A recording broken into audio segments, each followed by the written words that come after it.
All right. Well, thank you so much for joining me for this important conversation today. And so I just want to, first of all, just introduce yourself to the audience. Everyone, my name is Alyssa or Bieneme. I am the Director of Admissions, Financial Aid, and College Counseling for Gravitas, which is a global extension of the renowned Stony Brook School in Long Island, New York. Well, thank you so much for having this conversation again with me. And so I just want to just start out. Tell me your journey in education and why this is a passion and important to you. Yeah, so from a young age, I loved learning. I traveled the world through books. I didn't have a lot of opportunities, but I did have the public library. My mom would drop us off, my sister and me, often, and we spent many, many afternoons and weekends in the library. And I hungered for more than what my local area could offer. I'm originally from Oxnard, California.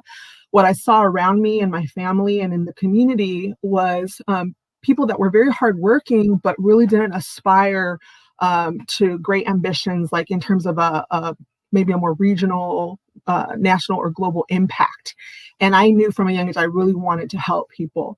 And I've kind of considered a lot of different ways to do that. And I keep coming back to education being the greatest catalyst for individual, community level, and global transformation. And so I went to college. I was a first generation college graduate.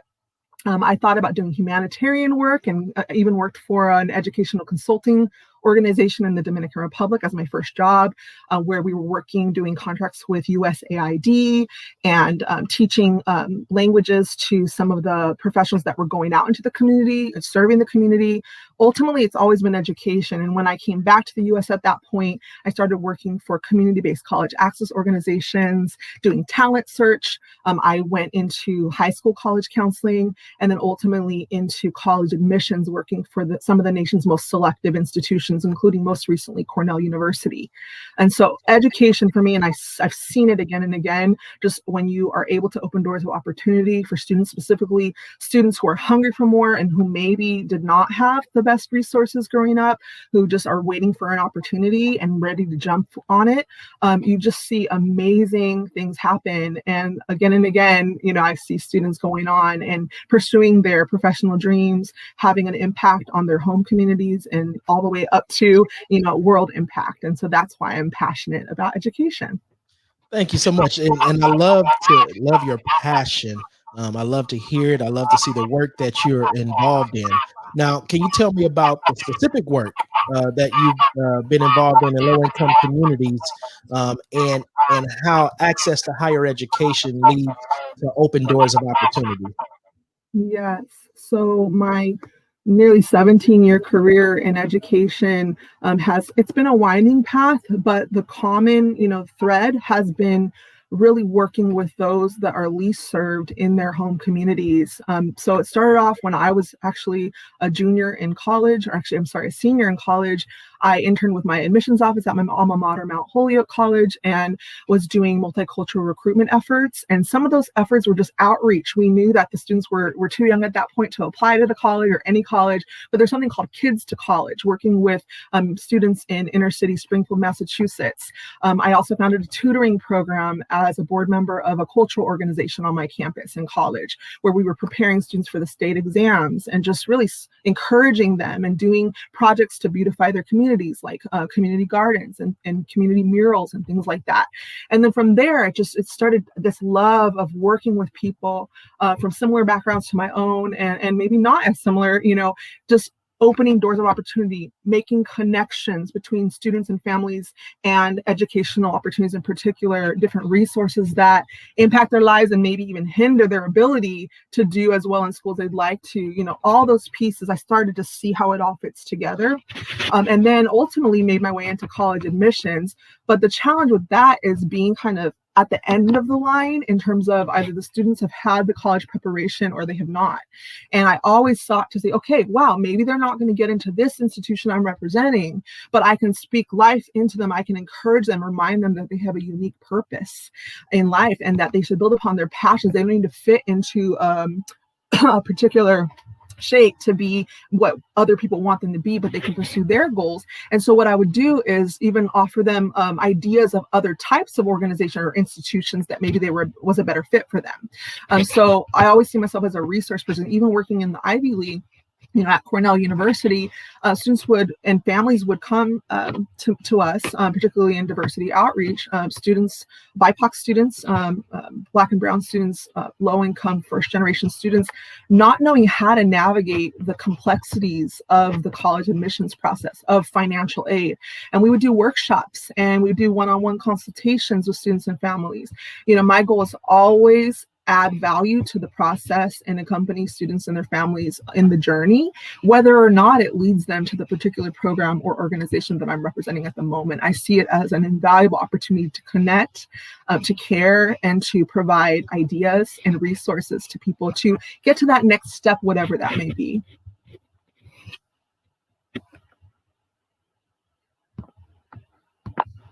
So your passion, your work that you've done, it feels and it sounds like this is your call, right? This is your vocation. This is where God has placed you or has called you into the public sphere for such a time as this. And so when we think about education, and we're talking about eventually Gravitas and micro schools. Our church, our foundation is preparing to launch a micro school this fall in Los Angeles. But the unique thing about it is that it's going to be specifically it's going to be Christian education. And so, why is it imperative, in your view, that we have a foundation of Christian ethics alongside our high expectations around educating the whole child? That's such a great question. And I think it starts with how we see individual children, individual young people, human beings.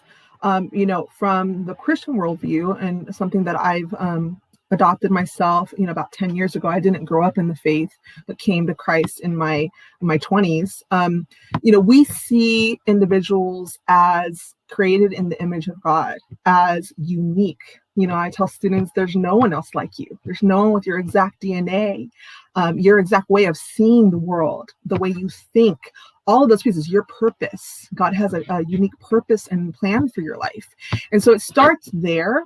We base our, day-to-day operations and work with students and their families in seeing them as unique individuals, not as just minds, that are to be filled with information in a rote way, or, that they're going to receive what we have to offer and it's a kind of a stagnant thing, one way. We know that it's constantly developing because they're going to be taking the information in and digesting it and putting their own individual take on it and teaching even one another in the classroom.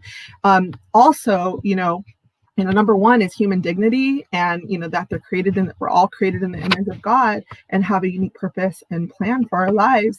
But really, it's based in love and care for the individual, and seeing students not as numbers, but seeing them as unique human beings, and really always staying in a position of humility, understanding the amazing undertaking it is to educate the whole person, and that it's really a fluid thing as well, in terms of, the ethical foundations are not fluid, but the day-to-day interactions are, because that individual student has their own mind. They have their own background, their own experiences in and outside of the classroom, at home, in their home neighborhood, their home community. But we base it in sacrificial love, the sacrificial love of Christ, knowing that it's not necessarily going to be easy, because we're working with unique human beings that come with their challenges, their giftings, all of those different pieces. So we don't go in with rose-colored glasses thinking, this is all going to be just perfect, right? It's a constant, continual learning process for everyone involved, including the teachers and the school leaders.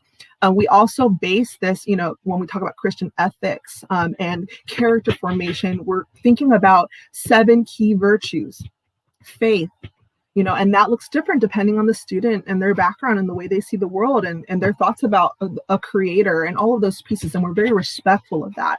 Hope, which we all need so much right now. Love, what it looks like, in terms of that sacrificial love and really thinking of others and serving others before yourself. Wisdom, our curriculum will be taking students from wonder, inspiration, to wisdom, the wise application of what they're learning. Justice, fortitude, and especially perseverance through challenges, and temperance. And how we consider temperance is, engaging students in deep reflection and discussion on how it is that we handle temptations to be distracted from progress and purpose, on the individual level and on the community level, instant gratification and trying to avoid that, and really look at the long game, and how to avoid numbing behaviors when things are not going well, materialism, etc.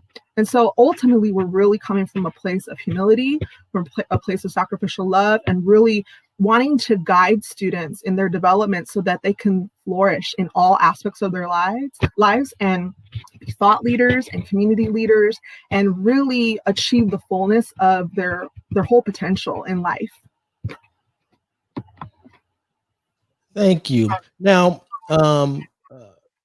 there are going to be people watching and listening from all walks of life, different socioeconomic backgrounds, racial, ethnic backgrounds, and even expressions of faith.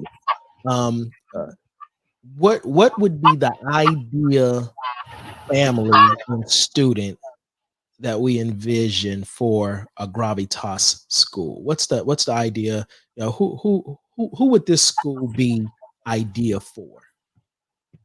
That's an excellent question. So I kind of go back to thinking about the times we're living in, and that many families are more open than ever to different educational pathways for their children. And I think that regardless of the student's background, the family's background, I think at the core, an ideal Gravitas, Los Angeles micro school student or future micro school student in another city, as we're going to be developing others, would be a family who's ready for a more intimate learning environment, who really wants to partner with the teachers that are there and the administrators to really develop the whole child. We know that it's truly a partnership between the home and the micro school and the student. It's a triangle, and who's really ready for a higher level of academic rigor, but with tremendous wraparound support. So really ready to be challenged with the bigger questions of life, in addition to, learning the day-to-day, curriculum, but going deeper, really adapting what they're learning to what's uniquely their passion, right? I mean, there's going to be passion projects where students are able to dive into a particular concept within a subject of study and really go kind of the distance with it, and get excited about it and excite their peers about it as well. So, we ideally would be, and we are serving families who are looking for excellent academic rigor, wraparound supports where we're not just seeing the student as a classroom occupant, but a whole person, and really coming alongside them and their family in their development over time. And then also someone who's open to innovation, and creative ways of learning as well. And, in terms of the socioeconomic background element, I want to stress that there is financial aid available. And, so that's something that we're very aware of. There are our needs, and we never want a family to be prohibited from pursuing this amazing opportunity with Gravitas because of financial limitations. And we will meet, based on need-based aid, the needs of each individual family. That's so good and amazing, and it's unique, right? Being in education for the past 24 years myself, and public education, traditional public education, charter school education, private Christian education, and now with this unique opportunity, what is it about Stony Brook Gravitas that is so unique, in for the times that we're in today, where we've just we're coming on the other side of the pandemic, where schools have shut down, churches have shut down, people have had to go to smaller size learning pandemic pods, or a small online church service, or doing Zoom and online learning. So what is it that's so unique about Gravitas in this moment?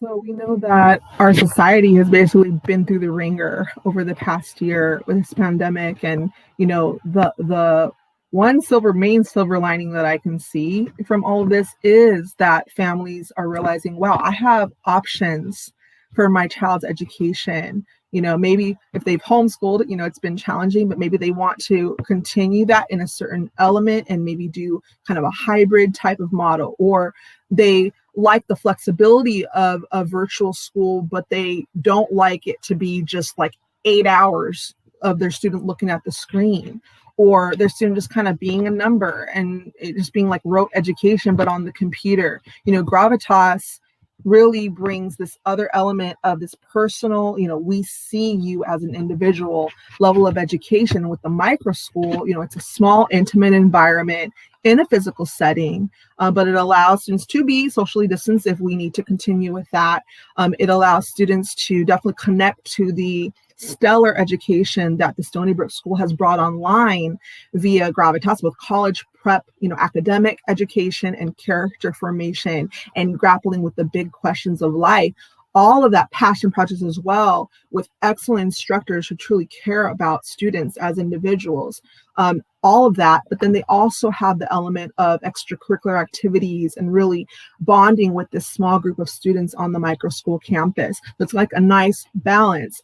So it's offering a level of flexibility, intimacy, safety in terms of an intimate environment where we're looking at the whole student, and have really carefully managed expectations, and goals as well.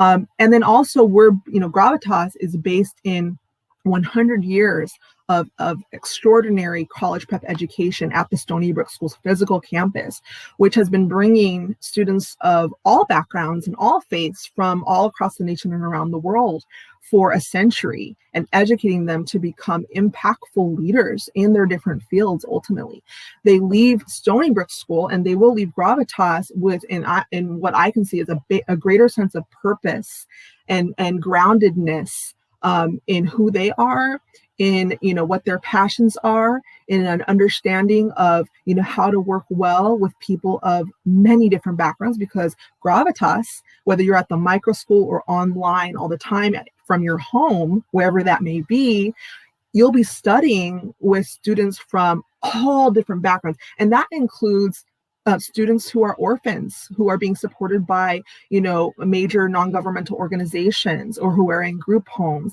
It's many, there's so many layers to who we will be serving. And at the core, Stony Brook School and Gravitas are very different from other educational organizations, specifically online educational organizations, because we're not trying to create this cookie cutter, you just plug in and, do exactly what we say, but we're really seeing the student as a unique individual. We're bringing excellent, small discussion-based classes, project-based learning, and all those elements that the students would get on the Stony Brook School campus online, and then also offering the interactive piece of summertime engagement on the campus as well, where students will be able to potentially meet their peers from different states and different nations. So this is just kind of the tip of the iceberg, explaining kind of how we're different. I think at this moment in time, people need to know that they're seen. They need to receive an education that meets them where they are. And there are many families that are looking for that flexibility. They want something different from what their area schools have been able to offer. There's still a lot of uncertainty, as well in some of the districts. So that's just a little, in a nutshell, kind of why we're bringing this at this time. And then my last question is this: how are you, in terms of your role, how do you help shepherd families to the first day of school? Great. So as the director of admissions, I'm the first point of contact, from getting the word out about the program to co-hosting information sessions with my colleagues on the leadership team, to explaining the application process, the financial aid application process, and really ensuring that, all T's are crossed and all I's are dotted with regard to that entire process, and making it as smooth as possible for families. So, when we get an inquiry online, online about the LA Micro School or about Gravitas, fully online, that comes to me, and I reach out directly to the family by email and then by phone. And then we work together to walk through the process together. Some families just want to kind of go through the application. They don't have very many questions. Others may be totally new to the process of this type of application. And so I'm here to really guide them and walk alongside them. And then once they are in, and come through, onto kind of the next step of orientation and starting their classes, I'm still here as a resource for them about any questions they have about Gravitas. Great. And so for those of you that are watching, you can get more information about Gravitas, and I'll put the website there at the bottom, so you can have it. And with that being said, are there any last words of encouragement or pieces of information of how people could get connected, or what the next step should be? Yeah, so if you're hearing this and you're watching this as well, and your interest is piqued and you're thinking, wow, this could be an amazing opportunity, feel free to reach out. The easiest way to remember my email is to send it to gravitas@sbs.org, and that will come directly to me. And we can get a conversation going about how Gravitas, and particularly the LA Micro School, if you're in the Los Angeles area, could meet your needs. And, I have the perspective of having worked in college admissions, of course. So if you're interested in kind of knowing more about the challenge level of our programs and, how it will prepare you to be an amazing student and leader on campus in the future when you go to college, that's also a conversation that we can have. This is really changing the game in terms of bringing a prep school, boarding school education to you right in your area, wherever that may be. And so I'm really excited. This really changes things potentially for so many communities, so many individuals. And we're looking forward to engaging with you in that conversation to see if this could be a great fit. All right. Give us that email address one more time to get in contact with you. Yes, so it's gravitas@sbs.org. So GRAV for Victor, T for Thomas, AS. Oh, he's got it right There there. you go. There you go. All right. All right, Alyssa. Well, thank you so much for your time and for being with me as we are moving forward and ahead in launching our first LA Micro School campus, Gravitas Los Angeles. Thank you. And we will actually, this reminds me, Pastor Pete, we have some upcoming information sessions about the LA Micro School that you and I will be co-hosting. And so we will get that information out as well. But, if you're watching this and you want to save the dates, they are taking place on Friday, July 9th at 12 p.m. Pacific, and on Monday, July 12th at 5 p.m. Pacific. So we'll be getting that information out through various mediums. And in the meantime, feel free to reach out with questions by email. All right. That is excellent. That is excellent. I'll throw those dates there for folks to see as well. All right. Well, thank you so much for this opportunity, and I hope everyone takes excellent care. All right. Be blessed.